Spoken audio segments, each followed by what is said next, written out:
At 2:30, we got a one and only 2:30 game. We got Army, who's 2-6. Trump number 25, Air Force, who's 8-0. Air Force favored by 17.5 points on CBS Sports Network.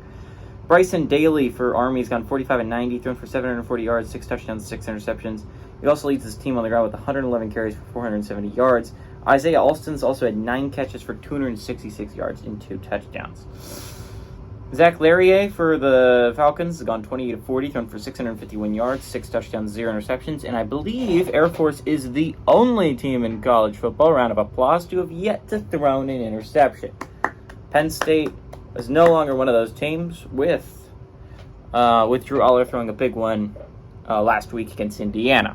They were able to survive, but he throws an interception, and now Larrier is the only college quarterbacking a football team that yet to throw an interception.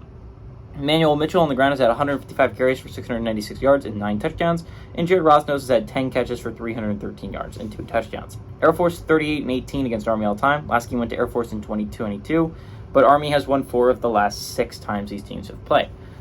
But it's a different Air Force team. This is a really good Air Force team. This is an Air Force team that has a legitimate chance of winning the Mountain West, which is not a lot of people were saying that at the beginning of the year, was if you were going to talk about Mountain West football teams that have a great shot at winning the Mountain West, the conversation started and ended with Fresno State, but I'm sure Boise State would have also been thrown in there, maybe Wyoming, because Wyoming was a little bit of a trendy underdog pick to start the year. Air Force is an interesting one because not a lot of people forget this is an Air Force team that won 10 games last year. It's a really good Air Force squad. And sure, they haven't played the hardest schedule. Wyoming was a good football team, but that was a little bit ago. And they have yet to really play anyone other than Wyoming. They end the year with their 2 toughest opponents. UNLV has looked good, and I mean really good this year. They've lost 2 games. One to Michigan, and the other one, a close loss to a really good Fresno State squad. And that game they could have won. So you have to play a really good UNLV squad at the second to last game of the year, and if you're able to survive that, you draw a Boise State squad, which, while not their best, they're 4-4 overall, they are very much still in contention for this Mountain West crown. The Broncos have been playing some pretty good football. So if you're talking about Air Force has rough 2 games to end the year, but you have 2 great weeks to get ready for this. Army's the first week to get ready for this, right? Army is not playing good football right now. This is for their bowl lives, by the way, if you're an Army fan.